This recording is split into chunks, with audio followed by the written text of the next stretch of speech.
아니, 그러니까 그 폐지 줍는다는 그 할머니?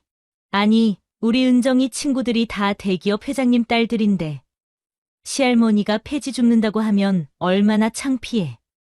에이, 진작 알았으면 손도 안 봤어. 여보, 이거 좀 이상한데 우리가 알기로는 교수님이라 그래서. 여보, 이러다 우리 골프 모임에도 못 나가겠네. 시어머니가 폐지 주운다는 소문 나면. 그러게 말이야, 얘. 이러면 안 되지만 혹시 할머니를 요양원에라도. 지금 뭐라고요? 아니, 우리가 좋은 요양원 알아서 월 500만 원씩 내는 VIP실로. 돈이면 다 된다고 생각하시나 본데 제 할머니는 돈 주고도 못 사는 분이십니다. 아이고, 봐라, 저렇게 기가 센 걸 보면 역시 시장통에서 자랐나 보네. 이러시면 안 되죠. 우리가 강남에 신혼집도 사주기로 했잖아요. 근데 이건 좀 아무리 그래도 격이 안 맞잖아요. 우리가 20억짜리 아파트 사준다는데 뭐가 불만이야? 이런 기회가 어디 있다고. 사연을 듣고 난 후 각자의 의견을 댓글로 남겨주시기 바랍니다. 사소한 댓글이라도 사연자분에게 큰 힘이 될 수 있습니다. 각색될 수 있고 사연자분의 입장에서 구성될 수 있습니다. 18배 나이에 시집온 오갑수님은 수줍은 새색시였습니다. 그녀는 10살 연상인 남편을 처음 대면했을 때의 긴장감을 아직도 생생히 기억하고 있었습니다. 시어머니는 첫날부터 그녀를 친딸처럼 따뜻하게 맞이해 주셨습니다. 우리 며느리 참 예쁘구나. 우리 동네에서 제일 복스러운 색시야. 시어머니의 다정한 말씀에 그녀는 고개를 숙인 채 수줍은 미소를 지었습니다. 남편은 그런 그녀를 보며 따뜻하게 웃어주었습니다. 우리 마누라, 이제 고향 생각 말고 여기가 내 집이다 생각해. 시아버지 또한 그녀를 아끼며 사랑해 주셨습니다. 마을 어른들이 놀랄 정도로 며느리 사랑이 각별했습니다. 그녀는 시집살이가 힘들다는 말이 무색할 만큼 행복한 나날을 보냈습니다. 시어머니는 매일 아침 그녀의 머리를 빗겨주며 살림살이를 하나하나 가르쳐 주었습니다. 시아버지는 저녁이면 그녀를 불러 앉혀놓고 글도 가르쳐 주셨습니다. 아버님, 제가 글을 잘 못 배워서. 괜찮다. 천천히 배우면 된다. 우리 며느리가 똑똑해서 금방 배울 거야. 결혼 이듬해 그녀는 첫 아들을 낳았습니다. 시부모님의 기쁨은 하늘을 찔렀고 남편은 아들을 안고 온종일 웃음을 멈추지 못했습니다. 여보, 우리 아들 봐. 너랑 똑 닮았어. 에이, 당신 닮아서 잘생겼지? 3년 뒤에는 딸도 태어났습니다. 그녀의 가정은 날이 갈수록 더욱 화목해졌고 마을에서는 모두가 부러워하는 가정이 되었습니다. 하지만 행복도 잠시 결혼 5년 차가 되던 해 겨울 남편이 갑작스러운 병으로 자리에 눕게 되었습니다. 그녀는 밤낮으로 남편의 병간호를 했지만 차도가 보이지 않았습니다. 여보, 미안해. 아이들 잘 부탁해. 이것이 남편의 마지막 말이었습니다. 23살의 나이에 두 아이의 어머니이자 과부가 된 그녀는 장례를 치르는 내내 한 방울의 눈물도 보이지 않았습니다. 하지만 밤이 되면 홀로 이불 속에서 흐느꼈습니다. 당신, 어떻게 나랑 아이들을 두고 가? 시부모님은 젊은 나이에 홀로 된 며느리를 더욱 아끼며 보살폈습니다. 하지만 그녀의 마음속 깊은 상처는 쉽게 아물지 않았습니다. 그녀는 남편의 마지막 부탁을 가슴에 새기며 아이들을 위해 더욱 강해지기로 다짐했습니다. 남편의 장례를 치른 후 오갑수님의 고된 시집살이는 새로운 국면을 맞이했습니다. 그녀가 슬퍼할 겨를도 없이 시아버지의 건강이 급격히 나빠지기 시작했습니다. 처음에는 단순히 나이 들어 까먹으시는 것이라 생각했던 일들이 점점 심각해져 갔습니다. 주전자에다 소변을 보는 일도 많아졌고 자신이 어디에 있는지도 잘 몰랐습니다. 이놈아, 내가 왜 여기 있는 거야? 집에 가야 된다. 시아버지는 점점 더 달라지셨습니다. 그녀를 아들로 착각하기도 하고 때로는 전혀 모르는 사람처럼 대하셨습니다. 의사는 치매라는 진단을 내렸고, 그때부터 그녀의 진정한 시련이 시작되었습니다. 특히 새벽이면 일어나는 시아버지의 가출이 가장 큰 문제였습니다. 한밤중에 현관문 잠금 장치를 따고 나가시려는 시아버지를 막는 일은 그녀의 일상이 되었습니다. 아버님, 어디 가세요? 지금 한밤중이에요. 누구야? 왜 나를 못 가게 하는 거야? 내가 집에 가야 된다고. 시아버지는 그녀의 말을 전혀 알아듣지 못하셨습니다. 오히려 낯선 사람이 자신을 가두려 한다고 생각하시는 듯 했습니다. 그녀는 시아버지와 실랑이를 벌이다 머리채가 뽑히고 온몸에 멍이 들기 일쑤였습니다. 엄마, 할아버지가 또 나가려고 해요. 잠에서 깬 아이들이 불안에 떨며 그녀를 바라보았습니다. 그녀는 아이들 앞에서 눈물을 보일 수 없었습니다. 괜찮아. 엄마가 할아버지 모시고 올 테니까 너희들은 다시 자렴. 시어머니도 함께 나서서 시아버지를 말렸지만 날이 갈수록 상황은 더욱 악화되었습니다. 시아버지는 때때로 폭력적으로 변하셨고 그녀는 그 모든 것을 묵묵히 견뎌내야 했습니다. 여보, 당신이 계셨다면 아버님이 이러실 때 어떻게 하셨을까? 밤마다 그녀는 돌아가신 남편을 그리워하며 혼잣말을 했습니다. 하지만 곧바로 마음을 다잡았습니다. 어린 두 자녀와 시부모님을 위해 강해져야 했기 때문입니다. 아이들은 어린 나이에도 불구하고 엄마를 돕기 위해 애썼습니다. 8살 아들은 할아버지가 나가시려 할 때마다 현관문 앞을 지켰고 5살 딸은 할아버지의 손을 잡고 동화책을 읽어드렸습니다. 할아버지, 이 이야기 들어보세요. 재미있어요. 시아버지는 잠시나마 아이들의 목소리를 들으며 평화로운 모습을 보이셨습니다. 그런 순간들이 그녀에게는 작은 위안이 되었습니다. 마을 사람들은 그녀의 효심에 감탄했습니다. 하지만 그녀는 그저 해야 할 일을 하는 것뿐이라고 생각했습니다. 시아버지께서 예전에 그녀에게 베풀어 주신 사랑을 생각하면 이 정도쯤은 당연한 것이었습니다. 아버님, 제가 모실게요. 끝까지 모시겠습니다. 이렇게 그녀의 고된 시집살이는 계속되었지만 더 큰 시련이 그녀를 기다리고 있었습니다. 시아버지의 병간호와 더불어 생계를 책임져야 했던 오갑수님의 어깨는 날이 갈수록 무거워졌습니다. 그녀는 새벽부터 일어나 마을의 일손을 돕기 시작했습니다. 어둠이 채 가시지 않은 새벽녘, 그녀는 이미 장만할 재료를 고르기 위해 시장으로 향했습니다. 갑순 씨, 우리 집 모내기 좀 도와주게나 일당은 넉넉히 쳐줄 테니. 네, 어르신 제가 가겠습니다. 시장 일 마치고 바로 가겠습니다. 마을 이곳저곳을 다니며 일손을 돕는 그녀의 손은 점점 거칠어져 갔습니다. 젊은 나이에 과부가 된 그녀를 안타깝게 여긴 마을 사람들은 일거리를 우선적으로 주려 했지만 품삯은 턱없이 부족했습니다. 결국 시댁의 논밭을 하나둘 팔아야 했습니다. 어머니, 정말 죄송해요. 논을 팔아야 할 것 같아요. 아버님 약값이랑 아이들 학비를. 갑순아, 그게 무슨 소리야? 그래도 그건 시어머니의 눈에 눈물이 고였습니다. 남편 대대로 물려받은 땅을 팔아야 한다는 현실이 너무나 가슴 아팠지만 다른 선택의 여지가 없었습니다. 치매에 걸린 시아버지의 약값은 날이 갈수록 늘어났고 자라나는 아이들의 교육비도 만만치 않았습니다. 엄마, 나 학교 안 가도 돼. 그냥 일하면 되잖아. 나도 엄마 도와줄 수 있어. 초등학교 4학년이 된 아들의 말에 그녀는 마음이 찢어지는 듯했습니다. 안 된다. 너는 공부해야 해. 엄마가 어떻게든 할게. 너는 아빠처럼 훌륭한 사람이 되어야 해. 그녀는 시장에서 김밥 장사를 시작했습니다. 새벽 4시면 일어나 재료를 준비하고 아침 일찍부터 시장 한 구석에 자리를 잡았습니다. 추운 겨울이면 손이 얼어붙는 것도 모른 채 김밥을 말았습니다. 아줌마, 이 김밥 참 맛있네요. 매일 사 먹으러 올게요.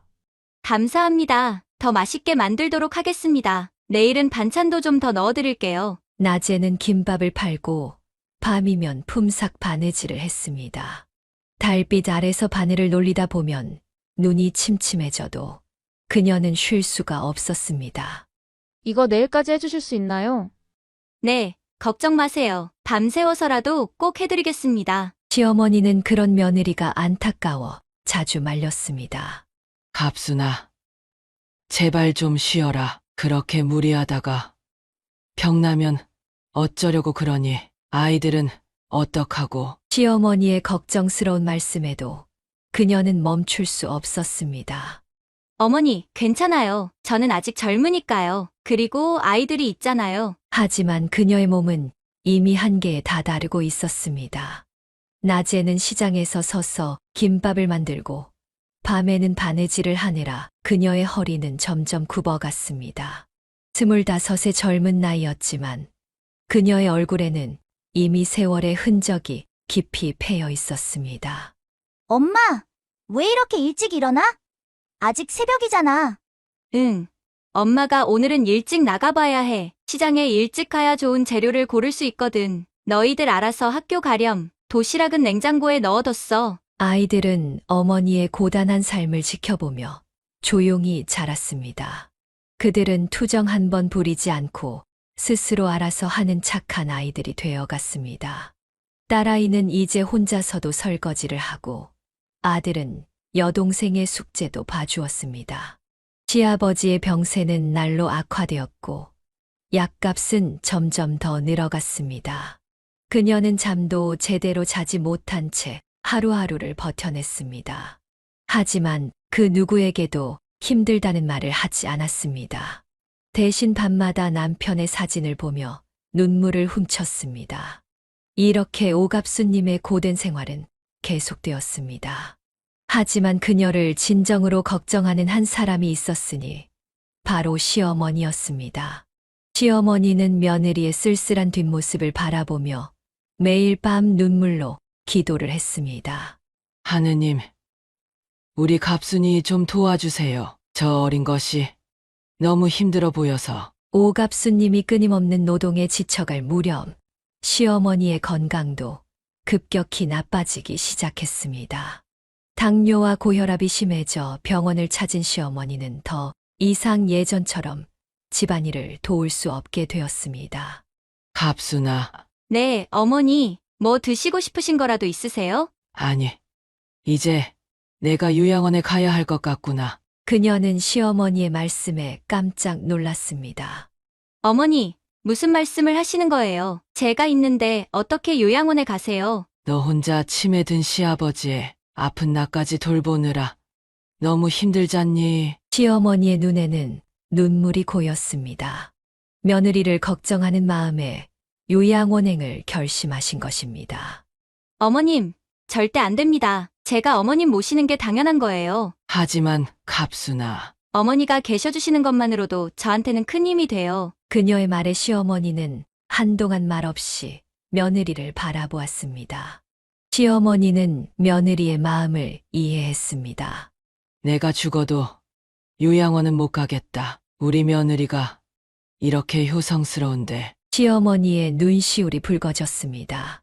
그녀 역시 눈물을 참을 수 없었습니다.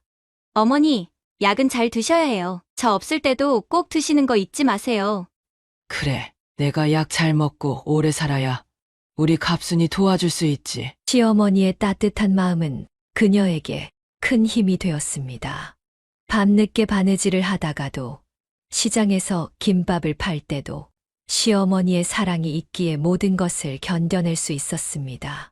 갑순아, 오늘은 일찍 들어와. 내가 저녁밥이라도 해놓을게. 어머니, 그러시다 쓰러지시면 어떡해요? 제가 금방 갈게요. 이런 대화가 매일 오갔지만 시어머니는 늘 부엌 한 구석에서 며느리를 기다렸습니다. 아무리 말려도 그녀가 돌아올 때까지 잠들지 않으셨습니다. 어머니, 또 안 주무시고 기다리셨어요? 늙은이가 할 수 있는 게 이것밖에 없어서. 시어머니의 이런 사랑에 그녀는 더욱 힘을 내어 가족을 지켜냈습니다. 아무리 힘들어도 포기할 수 없었습니다. 시어머니의 따뜻한 마음이 있었기에 그녀는 모든 어려움을 이겨낼 수 있었습니다. 어머니, 걱정 마세요. 우리 다 잘 될 거예요. 그래, 우리 갑순이가 있으니 걱정 없지. 이렇게 서로를 의지하며 힘든 시간을 견뎌내던 그때 그녀는 시어머니의 사랑이 얼마나 큰 힘이 되는지 깨달았습니다. 시아버지의 상태가 점점 더 나빠지고 있었기 때문입니다. 시아버지의 병세가 악화되는 와중에도 오갑수님의 가장 큰 걱정은 아이들이었습니다. 특히 밤이면 더욱 그러했습니다. 아들은 매일 밤 아버지를 찾으며 울었습니다. 엄마, 아빠가 보고 싶어요. 그녀는 아들을 꼭 안아주었습니다. 무슨 말로도 위로가 되지 않을 것을 알았기에 그저 따뜻한 품으로 아들의 눈물을 닦아주었습니다. 아빠는 우리 아들이 잘 자라는 모습을 하늘에서 보고 계실 거야. 정말요? 아빠가 우리 보고 있어요. 그럼 그래서 우리가 더 씩씩하게 살아야지. 하지만 그날 밤도 아들은 이불 속에서 흐느꼈습니다. 그녀는 아들의 숨죽인 울음소리를 들으며 가슴이 미어졌습니다. 여보, 우리 아들이 이렇게 힘들어하는데 당신은 왜 이렇게 일찍 가셨어요? 6살이 된 딸아이는 또래 아이들보다 키도 작고 마르기만 했습니다. 끼니를 제때 챙겨주지 못한 탓이었습니다. 선생님, 우리 애가 많이 작나요? 네, 다른 아이들보다 많이 작은 편이에요. 영양 관리를 좀 더 신경 써주시면 좋겠어요. 학예회 날 무대 위에서 발표하는 딸아이를 보며 그녀는 눈물을 참을 수 없었습니다. 다른 아이들보다 한참이나 작은 딸아이가 안쓰러웠습니다. 엄마, 나 오늘 발표 잘했지? 그럼 우리 딸이 제일 잘했지? 그녀는 딸아이를 안아주며 속으로 미안함을 삼켰습니다.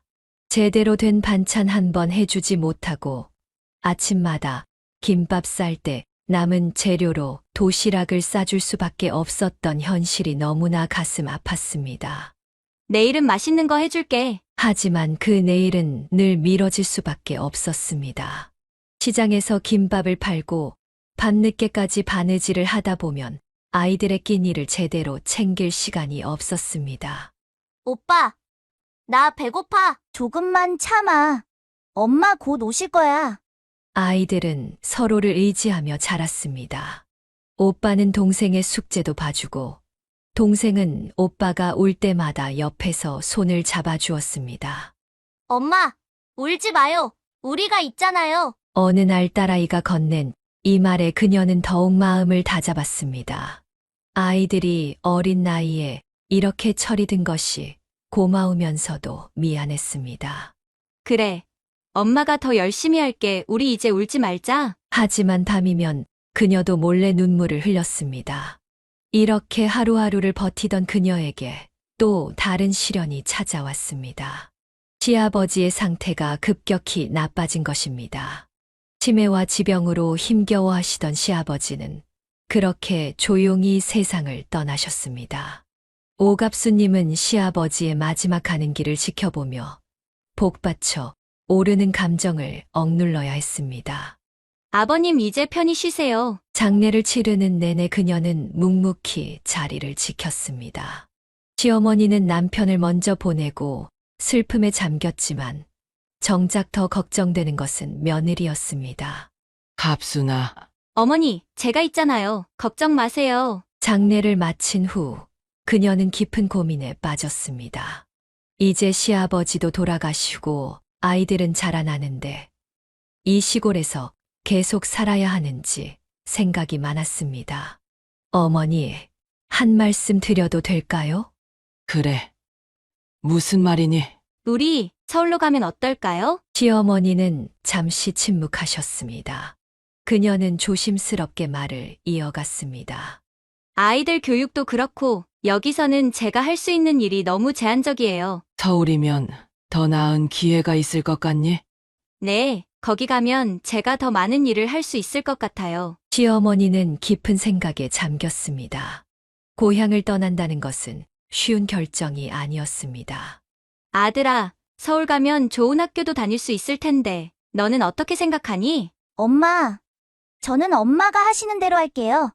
아이들도 엄마의 결정을 믿고 따르기로 했습니다. 결국 그들은 고향집을 팔기로 결정했습니다. 이 집을 팔면 서울에서 작은 방이라도 구할 수 있을 거예요. 고향집을 내놓는 날, 시어머니는 마당의 감나무를 한참 바라보았습니다. 남편과 함께 심은 나무였습니다. 어머니, 괜찮다. 내 말이 맞아. 우리 새로 시작해보자. 마을 사람들은 그들의 서울행을 만류했습니다. 갑순이, 거기 가면 더 힘들 텐데. 괜찮습니다. 어르신. 저희가 잘 해보겠습니다. 짐을 꾸리는 날, 그녀는 남편의 위패를 조심스럽게 쌌습니다. 여보, 우리가 서울로 가요. 아이들 위해서 이해해 주세요. 기차에 오르며 그녀는 고향을 뒤돌아보았습니다. 18살의 새댁으로 처음 왔던 그 마을을 이제는 30을 바라보는 나이에 떠나는 것입니다. 엄마, 서울에 가면 뭐가 있어요? 글쎄, 우리가 열심히 하면 좋은 일이 있을 거야. 18배 불확실한 미래였지만 그녀의 마음은 이상하게도 편했습니다. 이제 새로운 시작을 할 수 있다는 희망이 있었기 때문입니다. 어머니, 걱정 마세요. 제가 어떻게든 잘해볼게요. 시어머니는 며느리의 손을 꼭 잡아주었습니다. 이제 그들의 새로운 도전이 시작되려 하고 있었습니다. 서울에 도착한 첫날, 오갑수님의 가족이 마주한 것은 좁디 좁은 반지하 방이었습니다. 창문으로 사람들의 발만 보이는 어두운 공간이었지만 그녀는 희망을 잃지 않았습니다. 어머니, 조금만 참으세요. 곧 더 좋은 집으로 모실게요. 갑순아. 이 정도면 충분해. 내가 뭐가 부족하다고. 시어머니의 말씀에 그녀의 눈시울이 붉어졌습니다.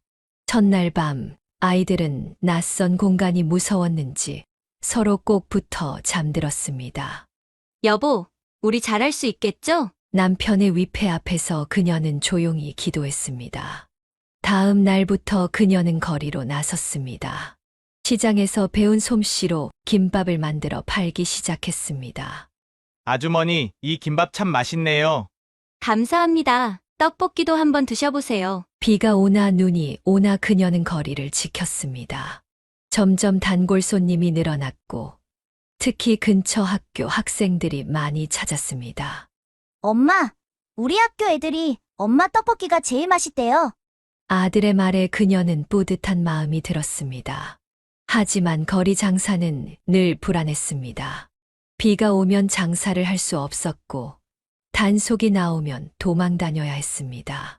어느 날 한 할아버지가 그녀의 포장마차를 찾아왔습니다.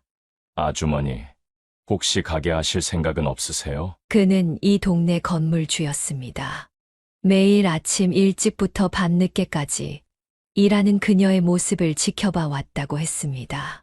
가게요? 저는 돈이 없는데. 천천히 갚으시면 됩니다. 보증금은 제가 좀 봐드릴게요. 그녀는 건물주의 제안에 눈물이 났습니다. 처음으로 누군가가 그녀에게 기회를 준 것입니다. 어머니, 우리 가게를 하게 됐어요. 정말이니?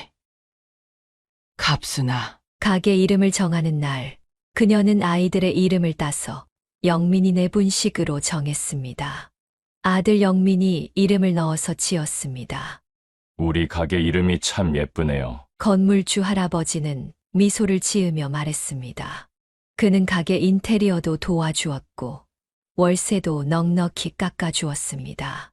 할아버지, 정말 감사합니다. 잘 되실 거예요. 아주머니같이 성실한 분이 어디 있나요? 드디어 가게 문을 연 날, 거리에서 만났던 단골 손님들이 찾아와 축하해 주었습니다.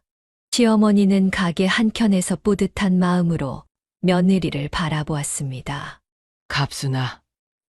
이제 진짜 자리 잡은 것 같구나. 네, 어머니. 이제 제가 어머니 좋은 데서 모실 수 있겠어요. 하지만 그녀의 새로운 도전은 여기서 끝이 아니었습니다. 더 큰 시련과 더 큰 기쁨이 그녀를 기다리고 있었습니다.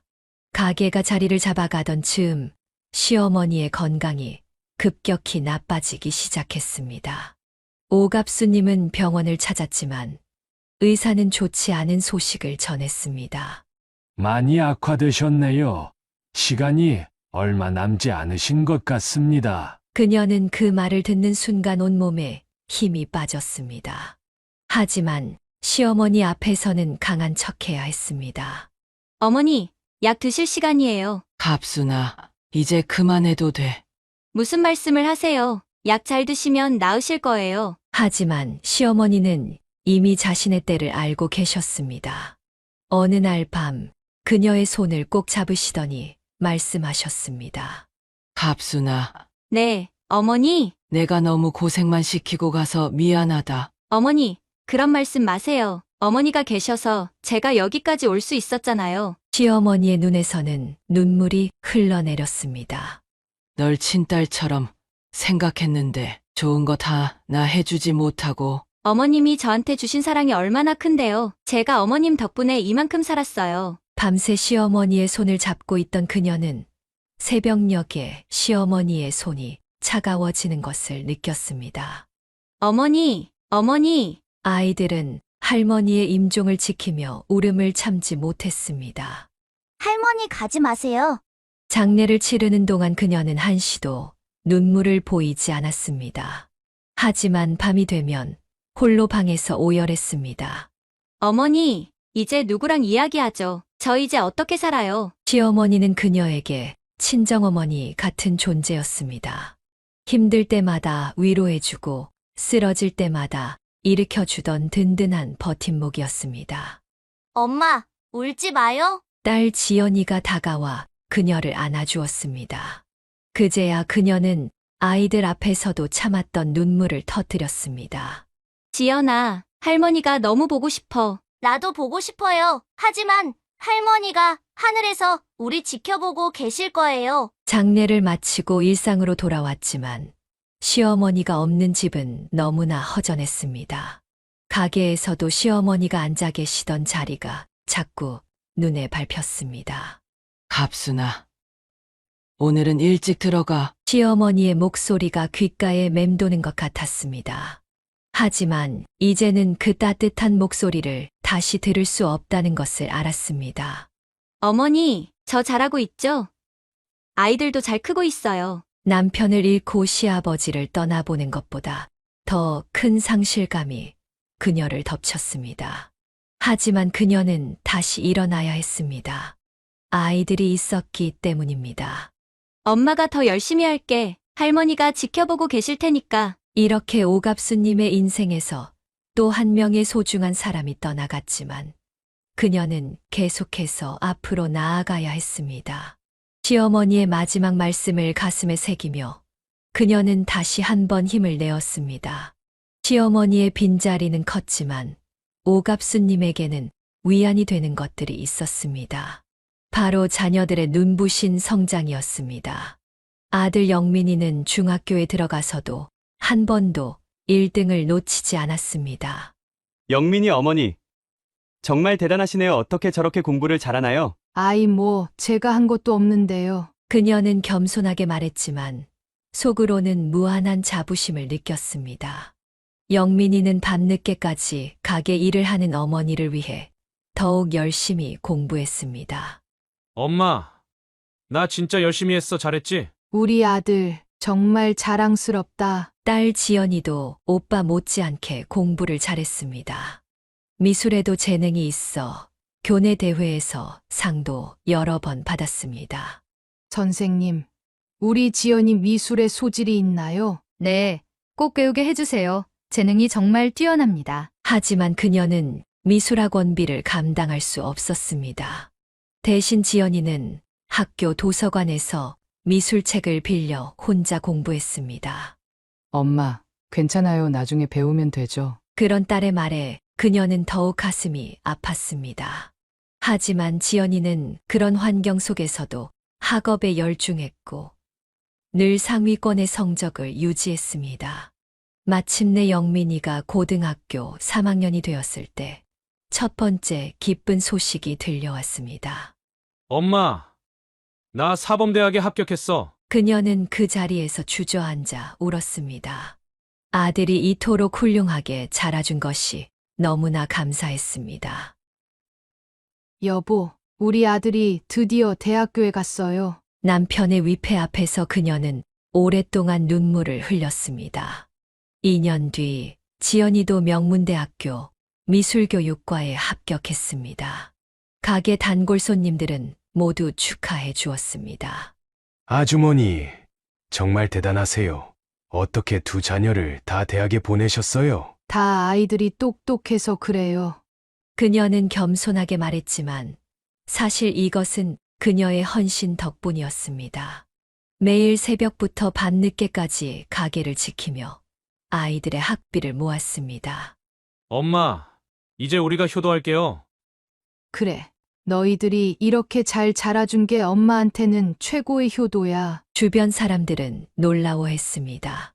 아버지 없이 자란 아이들이라고는 믿기지 않을 만큼 바르고 우수하게 성장한 것입니다. 갑순 씨, 당신 정말 대단해요. 혼자서 어떻게 저렇게 키웠어요? 혼자가 아니었어요. 하늘에 계신 남편이랑 시부모님이 도와주셨죠. 학부모들은 자녀들과 함께 찾아와 그녀의 이야기를 듣고 싶어 했습니다. 하지만 그녀는 알고 있었습니다. 이것은 끝이 아닌 새로운 시작이라는 것을.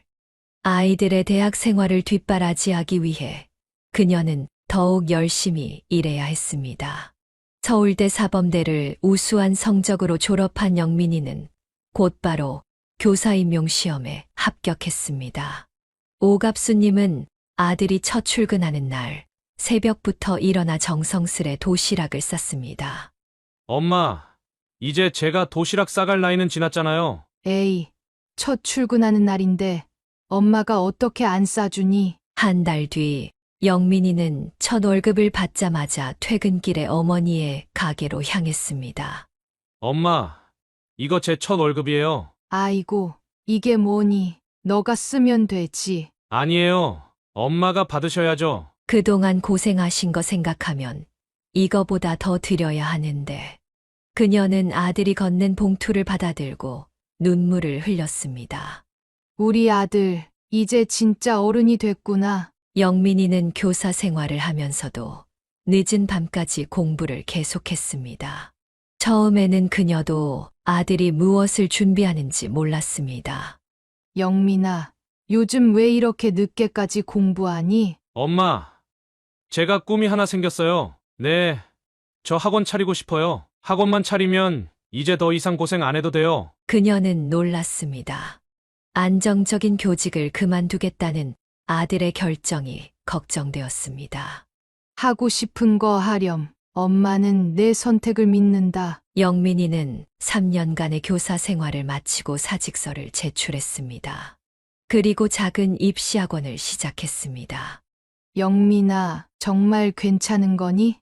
네, 엄마, 제가 꼭 성공해서 보여드릴게요. 처음에는 학생이 몇 명 되지 않았지만 영민이의 열정적인 강의는 곧 입소문이 났습니다. 특히 자신의 공부 방법을 체계화한 독특한 교습 방식이 학부모들 사이에서 화제가 되었습니다. 선생님, 우리 애가 성적이 많이 올랐어요. 영민 선생님 덕분에 우리 애가 자신감을 찾았어요. 1년 만에 학원은 2배로 커졌고 2년째에는 분원까지 낼 수 있게 되었습니다. 엄마, 이제 가게 그만하셔도 돼요. 아니야, 엄마는 일하는 게 좋아. 하지만 영민이는 어머니를 설득했습니다. 이제는 엄마가 쉬셔야죠. 그동안 너무 고생하셨잖아요. 마침내 그녀는 20년 넘게 운영해온 분식집을 접었습니다. 영민이는 어머니를 위해 좋은 아파트를 마련했고 매달 풍족한 용돈도 드렸습니다. 여보, 우리 아들이 이렇게 잘 됐어요. 당신이 보면 얼마나 좋아하실까? 그녀의 행복은 절정에 달했습니다. 영민이의 학원 사업이 날로 번창하던 어느 날 밤, 오갑수님은 한 통의 전화를 받았습니다. 아들과 며느리가 세분원 계약을 마치고 돌아오던 중 빗길 교통사고를 당했다는 소식이었습니다. 어머니 지금 바로 병원으로 오셔야 할 것 같습니다. 그녀는 택시를 타고 병원으로 달려갔습니다. 빗줄기가 거세게 내리치는 밤이었습니다. 우리 아들 영민이는 어떻게 됐어요? 의사는 고개를 떨구었습니다. 빗길에 미끄러진 차가 중앙분리대를 들이받았고 아들과 며느리는 현장에서 거짓말이죠. 우리 영민이가 어떻게, 아까도 통화했는데. 그녀는 그 자리에서 주저앉고 말았습니다. 옆에서는 2살배기 손주가 울고 있었습니다. 아빠, 아빠. 손주의 울음소리에 그녀의 가슴은 더욱 미어졌습니다. 장례식장에는 비가 그치지 않았습니다. 마치 하늘도 울고 있는 것만 같았습니다. 영민아, 왜 엄마보다 먼저 가니? 내가 어떻게... 딸 지연이가 옆에서 어머니를 부축했습니다. 하지만 그녀는 아들의 영정사진 앞에서 한 걸음도 움직일 수 없었습니다. 엄마 제가 있잖아요. 말을 잇지 못하고 그녀는 오열했습니다. 학원 학생들과 학부모들도 장례식장을 찾아와 슬픔을 함께 했습니다. 장례를 치르고 집으로 돌아온 그날 밤, 그녀는 손주를 품에 안고 또다시 울었습니다. 여보, 우리 아들을 왜 데려가셨어요? 이제 겨우 잘 살게 됐는데. 남편의 위패 앞에서 그녀는 말을 잇지 못했습니다. 이제 2살배기 손주도 자신처럼 아버지 없는 아이가 되었다는 생각에 가슴이 찢어지는 듯했습니다. 할머니가 너를 잘 키울게. 손주의 작은 손을 잡으며 그녀는 다짐했습니다. 하지만 현실은 녹록지 않았습니다. 학원 확장 과정에서 생긴 빚이 고스란히 남았고 이제 그 빚을 갚아 나가야 했습니다. 그렇게 오갑수님의 인생에 또 한 번의 큰 시련이 찾아왔습니다. 아들을 잃은 슬픔도 채 가시기 전에 오갑수님은 냉혹한 현실의 무게와 마주해야 했습니다. 2살배기 손주 영수를 키우는 일도 쉽지 않았지만 더 큰 문제는 아들이 남긴 학원 빚이었습니다. 학원을 확장하던 중이라 대출도 많았고 공사 계약금도 밀려 있었습니다. 어머님, 학원 확장하면서 생긴 빚이 2억이 넘습니다. 거기에 위약금까지 생각하면. 엄마, 제가 도와드릴게요. 제가 번 돈이 있어요. 지연이가 나섰지만 그녀는 단호하게 고개를 저었습니다. 안 돼.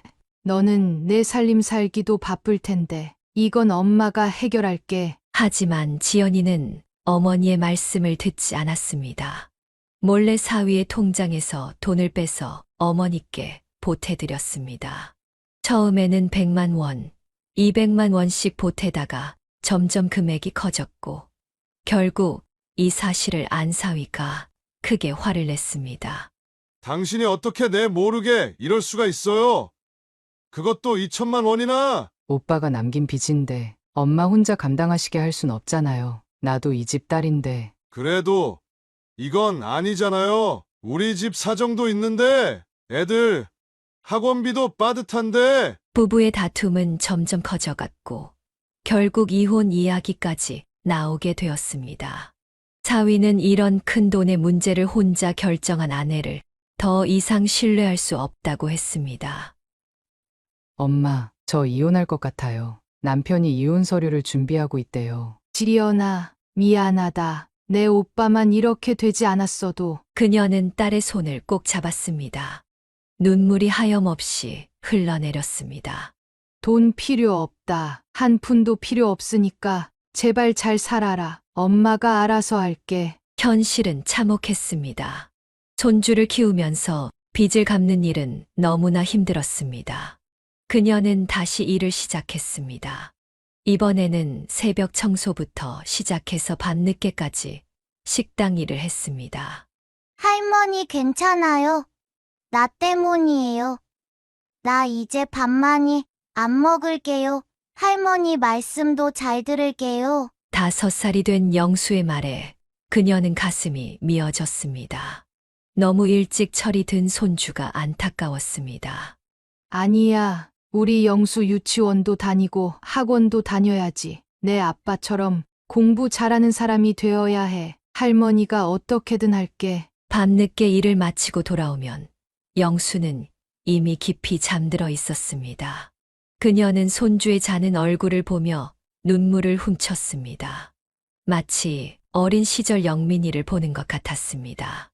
영민아, 내 아들 잘 크고 있어. 걱정하지 마. 내가 꼭 잘 키울게. 빚쟁이들의 독촉도 날이 갈수록 심해졌습니다. 하지만 그녀는 절대 포기하지 않았습니다. 손주의 미래를 위해서라도 이 고비를 넘겨야 했습니다. 할머니가 꼭 다 갚을게요. 조금만 시간을 주세요. 제가 일을 더 늘릴게요. 그렇게 하루하루를 버티며 조금씩 빚을 갚아 나갔습니다.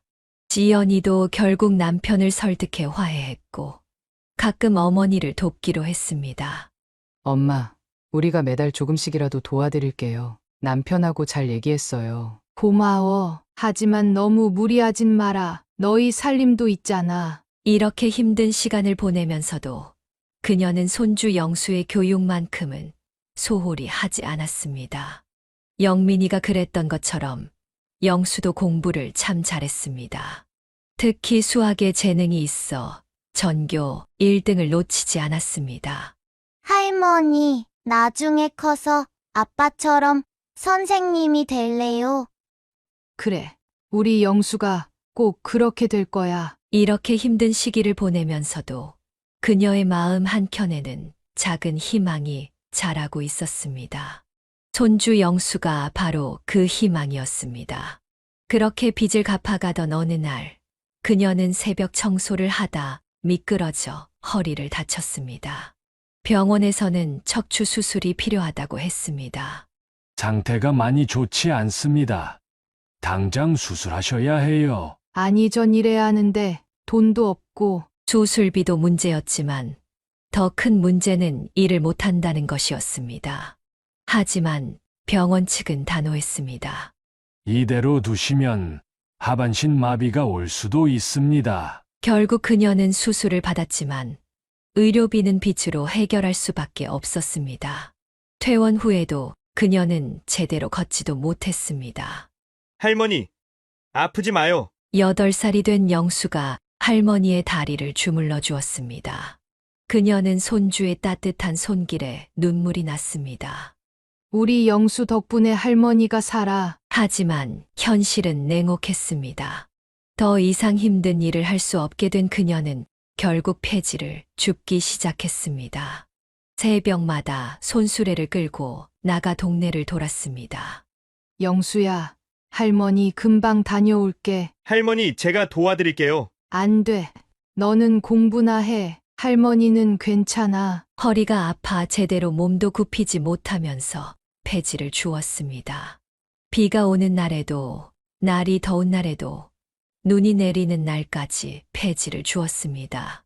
할머니, 이렇게 아프신데 왜 이러고 다니세요? 지나가던 사람들이 안타까워했지만 그녀는 멈출 수 없었습니다.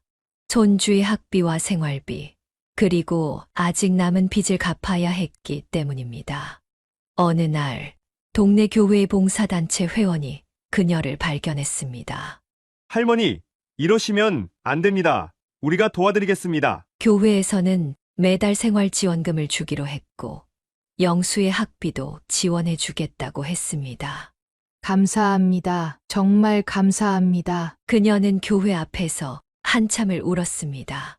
하지만 그녀는 여전히 새벽마다 폐지를 주었습니다. 할머니, 이제 그만하세요. 안 돼. 내 아빠가 남긴 빚은 내가 꼭 갚아야 해. 그녀의 하루 수입은 고작 10,000원 남짓. 하지만 그녀는 그 돈으로도 조금씩 빚을 갚아 나갔습니다. 여보, 우리 영민아, 엄마가 어떻게든 다 갚을게. 밤이면 온몸이 쑤시고 아팠지만 그녀는 절대 포기하지 않았습니다. 그렇게 하루하루를 버티던 중 영수가 중학교 입학을 앞두고 있었습니다. 그리고 그때 예상치 못한 기적이 찾아왔습니다. 척추 부상과 고된 생활 속에서도 영수는 할머니의 헌신을 알기라도 하듯 눈부신 성적을 보여주었습니다. 영수는 중학교에 진학하자마자 전교 1등을 놓치지 않았고 특히 수학 성적은 전국 대회에서도 두각을 나타냈습니다. 영수 학생은 제가 본 학생들 중 가장 뛰어난 학생입니다. 할머님, 이런 인재는 특별한 관리가 필요합니다. 담임 선생님의 말씀에 오갑수님은 가슴이 미어졌습니다. 특별한 관리는커녕 제대로 된 학원 한 번 보내주지 못하고 있었기 때문입니다. 선생님, 제가 형편이 어려워서. 그때 선생님은 뜻밖의 제안을 했습니다. 영수 학생을 대학교 영재원에 추천하고 싶습니다. 모든 비용은 장학금으로 해결될 거예요. 그렇게 영수는 중학교 2학년 때부터 대학교 영재원을 다니기 시작했습니다. 우리 영수가 정말 대단하구나. 영수의 소식은 학교에서 화제가 되었고 곧 지역 신문에도 실렸습니다. 폐지 줍는 할머니가 키우는 천재 소년이라는 제목의 기사는 많은 사람들의 마음을 울렸습니다. 기사를 본 지역 주민들과 기업들이 도움의 손길을 내밀었습니다. 할머니, 이제 폐지 줍지 마세요. 제가 장학금 받았잖아요. 하지만 그녀는 여전히 새벽마다 폐지를 주었습니다. 손주의 장래를 위해 조금이라도 더 모아두고 싶었기 때문입니다. 영수는 중학교를 우수한 성적으로 졸업했고 서울의 명문 고등학교에 장학생으로 입학했습니다. 학교에서는 기숙사 입소도 허락해 주었습니다. 할머니, 주말에는 꼭 집에 올게요. 그래, 공부 열심히 해라. 영수가 기숙사에 들어간 후 그녀의 생활은 더욱 외로워졌습니다. 하지만 손주의 미래를 위해서라면 이 정도쯤은 참을 수 있었습니다. 주말이면 영수는 약속대로 할머니를 찾아왔고 할머니가 주운 폐지를 함께 분류하며 도왔습니다. 할머니, 제가 꼭 성공해서 할머니 편하게 해드릴게요. 우리 영수, 너는 지금도 충분히 잘하고 있어. 그렇게 시간이 흘러 영수의 대학 입시가 다가왔습니다. 그리고 마침내 모두가 기대하던 결과가 나왔습니다. 영수의 명문대학교 합격 소식은 순식간에 퍼졌습니다. 더구나 장학생으로 선발되어 유학까지 보내준다는 조건이었습니다. 오갑수님은 그 소식을 듣는 순간 그 자리에 주저앉고 말았습니다. 할머니, 이제 제가 할머니 고생시키지 않을게요. 영수는 할머니를 꼭 껴안았습니다. 할머니의 구부정한 허리와 거칠어진 손을 보며 눈물을 흘렸습니다. 나중에 교수가 될 거예요. 아빠처럼 다른 사람들 가르치는 일을 하고 싶어요. 그녀는 손주의 말에 가슴이 벅차올랐습니다. 마치 영민이의 목소리를 듣는 것 같았습니다. 영민아, 내 아들이 내 꿈을 이뤄줄 것 같구나. 대학교 입학식 날, 그녀는 처음으로 폐지를 줍지 않았습니다. 깔끔하게 차려입고 손주의 입학식에 참석했습니다. 저기 계신 분이 제 할머니세요. 제가 여기까지 올 수 있었던 건 모두 할머니 덕분이에요. 자랑스럽게 할머니를 소개했습니다. 주변 학부모들은 그녀의 이야기를 들으며 눈시울을 붉혔습니다. 영수는 대학에서도 두각을 나타냈습니다. 1학년을 마치자마자 미국 유수의 대학에서 교환학생 제안이 들어왔고 전액 장학금으로 1년간 유학을 다녀왔습니다. 할머니, 제가 논문상을 받았어요. 우리 영수가 정말 대단하구나. 그녀는 손주의 성공 소식을 들을 때마다 아들 영민이에게 이야기하곤 했습니다. 여보, 우리 손주가 내 아들 만나봐. 너보다 더 훌륭하게 자라고 있어. 마침내 30살의 나이에 영수는 서울의 한 명문대학교 교수가 되었습니다. 오갑수님은 손주의 첫 항의 날 몰래 대학교를 찾았습니다. 할머니, 왜 말씀 안 하고 오셨어요? 너무 보고 싶어서. 우리 영수가 어떻게 가르치나 보고 싶어서. 강의실 맨 뒷자리에 앉아 손주의 강의를 지켜보는 그녀의 눈에는 끊임없이 눈물이 고였습니다. 칠판 앞에 선 영수의 모습이 마치 젊은 시절 영민이와 겹쳐 보였습니다. 여보, 우리 손주가 내가 못다 이룬 꿈을 이뤘어. 영수는 교수가 된 후 제일 먼저 할머니를 위해 좋은 아파트를 마련했습니다. 더 이상 반지하방에서 살게 할 수 없다며 해가 잘 드는 집으로 모셨습니다. 할머니, 이제 제가 효도할 차례예요. 이 할미는 내가 잘 된 것만 봐도 효도고 뭐고 다 받은 거야. 하지만 영수는 매일 아침 할머니께 전화를 하고 주말이면 꼭 찾아와 함께 시간을 보냈습니다. 학회나 출장이 있어도 할머니를 먼저 생각했습니다. 교수님, 이번 해외 학회는 꼭 참석하셔야 하는데. 죄송하지만 할머니 생신이라 이번엔 못 가겠습니다. 대학에서도 영수는 승승장구했습니다. 발표하는 논문마다 주목을 받았고 젊은 나이에도 불구하고 학과의 중심이 되었습니다. 손주 자랑 좀 할게요. 우리 영수가 이번에 교수상을 받았다네요. 그녀는 동네 친구들에게 손주 자랑을 하는 게 가장 큰 낙이었습니다. 한때 배지를 함께 주었던 할머니들은 그녀의 이야기를 들으며 함께 기뻐해 주었습니다. 영수는 바쁜 와중에도 할머니의 건강을 첫 번째로 생각했습니다. 정기적으로 병원에 모시고 다녔고 영양제도 챙겨드렸습니다. 할머니, 이제는 제가 할머니 건강 책임질게요. 너는 그냥 내일이나 잘하면 돼. 하지만 영수는 고집스럽게 할머니를 챙겼습니다. 그동안 할머니가 자신을 위해 희생하신 세월을 알기에 조금이라도 더 보답하고 싶었던 것입니다. 영민아, 내가 하늘에서 보면 얼마나 뿌듯하겠니? 그녀는 이제 더 이상 폐지를 줍지 않아도 되었습니다. 하지만 가끔 새벽에 일어나면 손수레를 끌던 그 시절이 생각났습니다. 그 고된 시간들이 있었기에 지금의 행복이 더욱 값지게 느껴졌습니다. 손주의 성공은 계속되었지만 그녀에게는 아직 한 가지 소원이 남아 있었습니다. 바로 영수의 결혼이었습니다. 이제 그녀의 마음속에는 증손주의 재롱을 보고 싶은 작은 꿈이 자라고 있었습니다. 교수님이랑 우리 은정이랑 결혼하면 좋을 것 같아서요. 예비 장모가 입을 열었지만 그 말투부터가 거만했습니다. 오갑수님은 상견례 자리에서 불편한 시선을 느꼈습니다. 아니, 근데 교수님 보호자가 진짜 할머니뿐이에요? 부모님은 사돈될 여자의 말에 영수의 얼굴이 굳어졌습니다. 네, 제 할머니십니다. 제가 자랑스러운 제 할머님이세요. 아니, 그러니까 그 폐지 줍는다는 그 할머니? 아니, 우리 은정이 친구들이 다 대기업 회장님 딸들인데 시할머니가 폐지 줍는다고 하면 얼마나 창피해. 에이, 진작 알았으면 손도 안 봤어. 예비 장모는 입술을 비죽거리며 오갑수님을 위아래로 훑어보았습니다.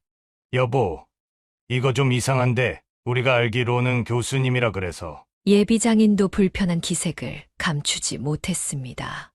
여보, 이러다 우리 골프 모임에도 못 나가겠네. 시어머니가 폐지 주운다는 소문 나면. 그러게 말이야, 얘. 이러면 안 되지만 혹시 할머니를 요양원에라도. 예비 장모가 목소리를 높였습니다. 지금 뭐라고요? 아니, 우리가 좋은 요양원 알아서 월 500만 원씩 내는 VIP실로. 돈이면 다 된다고 생각하시나 본데 제 할머니는 돈 주고도 못 사는 분이십니다. 아이고, 봐라, 저렇게 기가 센 걸 보면 역시 시장통에서 자랐나 보네. 예비 장모가 코웃음을 치며 말했습니다. 이러시면 안 되죠. 우리가 강남에 신혼집도 사주기로 했잖아요. 근데 이건 좀 아무리 그래도 격이 안 맞잖아요. 우리가 20억짜리 아파트 사준다는데 뭐가 불만이야? 이런 기회가 어디 있다고. 맞아요. 우리 은정이가 시장 바닥에서 살 애도 아니고. 예비 장인이 코웃음을 치며 말했습니다. 그래서 말인데 결혼식에는 할머니 안 오시는 게 좋을 것 같아요. 하객들이 다 우리 은정이 시댁이 어떻다고 우리 체면이 있지. 영수의 얼굴이 새빨개졌습니다. 지금 제 할머니 보고 결혼식에도 오지 말라고요? 아니, 우리가 집도 사준다니까. 뭐가 불만이야? 요즘 그 동네 집값이 얼마나 비싼 줄 알아? 예비 장모가 버릇없이 반말을 썼습니다. 영수야, 할미는 괜찮. 안 괜찮습니다. 영수가 테이블을 내리치며 일어섰습니다. 당신들이 아파트 10채를 사준다 해도 제 할머니를 무시하는 건 용납 못합니다. 돈이 전부인 줄 아세요? 야, 너 지금 뭐라고? 예비 장인이 벌떡 일어났습니다. 결혼 없습니다. 돈만 알고 인간의 도리를 모르는 사람들과는 한 가족이 될 수 없습니다. 뭐? 네가 감히 우리가 누군 줄? 네, 제가 압니다. 복권 당첨돼서 부자 된 분들이시죠? 근데 돈만큼 인격도 채우셨으면 좋겠네요. 영수는 할머니의 손을 잡고 자리에서 일어났습니다. 야, 너 거기서 우리 은정이가 널 얼마나? 죄송합니다. 전 제 할머니가 부끄럽지 않습니다. 오히려 자랑스럽습니다. 영수는 할머니를 모시고 식당을 나왔습니다. 차 안에서 그는 참았던 분노를 터뜨렸습니다. 할머니 죄송해요.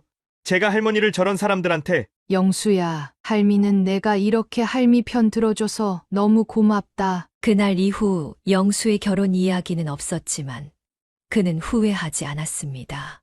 오히려 더욱 당당하게 할머니를 모시며 살았습니다. 이 상견례 자리가 엉망이 된 그날 저녁, 뜻밖의 손님이 찾아왔습니다. 미국에서 돌아온 지연이었습니다. 엄마 오랜만이에요. 지연아, 이게 몇 년 만이냐?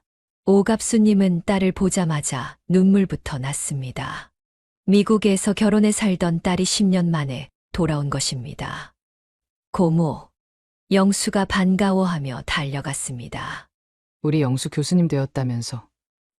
오빠 닮아서 진짜 똑똑한가 보네. 지연은 미국에서 이혼하고 돌아왔다고 했습니다. 하지만 그녀의 표정은 어둡지 않았습니다. 엄마, 저 이제 한국에서 살기로 했어요. 미용학교도 차리고. 지연은 미국에서 미용 사업으로 크게 성공했다고 했습니다. LA에서 시작한 작은 미용실이 이제는 체인점이 되어 있었습니다. 한국에도 분점을 내려고 해요. 엄마, 이제는 제가 엄마 모실게요. 아이고, 내가 무슨... 엄마, 오빠가 그렇게 된 후로 얼마나 마음이 아팠는지 몰라요. 제가 이제부터라도... 지연은 어머니와 조카를 위해 한국에 새 집을 마련했습니다.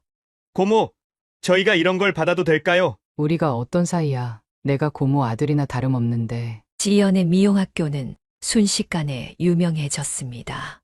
미국식 교육 시스템과 최신 트렌드를 접목한 수업은 젊은 층에게 큰 인기를 끌었습니다. 지연 씨, 정말 대단하세요. 이렇게 빨리 자리 잡으실 줄은. 다 우리 어머니 덕분이에요. 제가 이만큼 된 것도 다 어머니의 희생 덕분인걸요.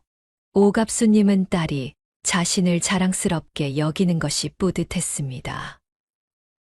여보, 우리 딸도 이렇게 잘 됐네요. 당신이 보면 얼마나 좋아하실까. 이제 그녀의 삶은 많이 달라졌습니다. 더 이상 경제적인 걱정은 없었고 딸과 손주의 성공을 보며 행복한 나날을 보냈습니다. 엄마, 이제는 좀 편하게 사세요. 저희가 다 있잖아요. 하지만 그녀의 마음 한켠에는 아직도 영민이의 빈자리가 크게 남아 있었습니다. 그리고 영수의 앞날에 대한 걱정도 있었습니다. 영수와 지연의 사업이 번창하던 어느 날, 뜻밖의 손님이 찾아왔습니다. 바로 몇 달 전 상견례에서 오갑수님을 멸시했던 은정이 가족이었습니다. 아니, 어머님. 예전의 거만한 모습은 온데간데 없이 예비 장모는 현관 앞에서 구겨진 옷차림으로 훌쩍이고 있었습니다. 저희가 너무 죄송합니다. 알고 보니 은정이네 가족은 부도가 나서 하루아침에 몰락했다고 했습니다. 주식 투자가 잘못되어 전 재산을 날린 것입니다. 어머님. 제발 한 번만 더 기회를. 이제 와서 뭘 어쩌자고. 오갑수님의 말이 채 끝나기도 전에 예비 장모가 무릎을 꿇었습니다. 제발요. 우리 은정이라도 살려주세요. 영수 교수님밖에 없어요. 당신들 참할 말이 없네요. 지연이가 옆에서 차가운 목소리로 말했습니다. 그때는 우리 어머니 보고 폐지 줍는다고 그렇게 무시하셨다면서요. 이제 와서 무릎까지 꿇고 이게 무슨 짓입니까? 그땐 제가 미쳤었나 봐요. 돈이 있으니까 교만했던 거예요. 예비 장인도 고개를 숙였습니다. 이제 우리도 폐지를 주어야 할 처지가 됐습니다. 그제서야 깨달았어요. 돈이 전부가 아니란 걸. 아버님이랑 어머님은 폐지 줍는 게 그렇게 창피하다며요? 요양원에 처박으라고 하셨잖아요. 영수가 비웃듯 말했습니다. 영수 교수님, 제발 은정이는 죄가 없잖아요. 돈 있을 때는 시장 바닥이라고 하시더니 이제는 그 시장 바닥이 그리우신가 봐요. 지연이의 날카로운 말에 예비 장모는 얼굴을 구겼습니다. 그때 우리가 골프장에서도 창피하다고 했었죠. 오갑수님이 천천히 말을 이었습니다. 이제는 골프장 갈 일도 없으시겠네요. 어머님, 저희가 잘못했어요. 제발. 일어나세요. 더는 보기 싫습니다. 오갑수님의 목소리는 단호했습니다. 사람이 돈이 없어도 마음만은 부자로 살아야 하는 법입니다. 당신들은 돈은 있었어도 마음은 너무 가난했어요. 더 이상 우리 집에 오지 마세요. 은정이한테도 전해주세요. 우리 영수는 이제 그 아이와 어울릴 사람이 아니라고. 현관문이 닫히고 오갑수님은 깊은 한숨을 내쉬었습니다. 할머니, 제가 잘한 걸까요? 그래, 내가 잘했어. 돈 때문에 사람을 함부로 대하는 사람들하고는 살면 안 돼. 그날 이후 은정이네 가족은 다시는 나타나지 않았습니다. 하지만 그들의 몰락은 세간의 화제가 되어 떠돌았고 한때 그들에게 굽실거리던 사람들의 조롱거리가 되었다고 합니다. 돈은 사람의 격이 아니라 사람의 마음이 그 사람의 격이다라는 할머니의 말씀이 영수의 가슴에 깊이 새겨진 후 그의 인생에도 큰 변화가 찾아왔습니다. 대학교 행정실에서 일하던 한 직원이 그의 수업을 청강하러 왔던 것입니다. 교수님, 정말 좋은 강의였습니다. 아, 감사합니다. 혹시 네. 저는 인문대 행정실 직원 김수연이라고 합니다. 수연은 영수의 할머니 이야기를 알고 있었습니다. 그녀의 어머니도 한때 폐지를 주어 자신을 키웠다고 했습니다. 저도 할머니 손에서 자랐어요. 그래서 교수님 이야기가 더 가슴에 와닿았나 봅니다. 두 사람은 자연스럽게 가까워졌고 오갑수님도 수연이를 첫눈에 마음에 들어했습니다.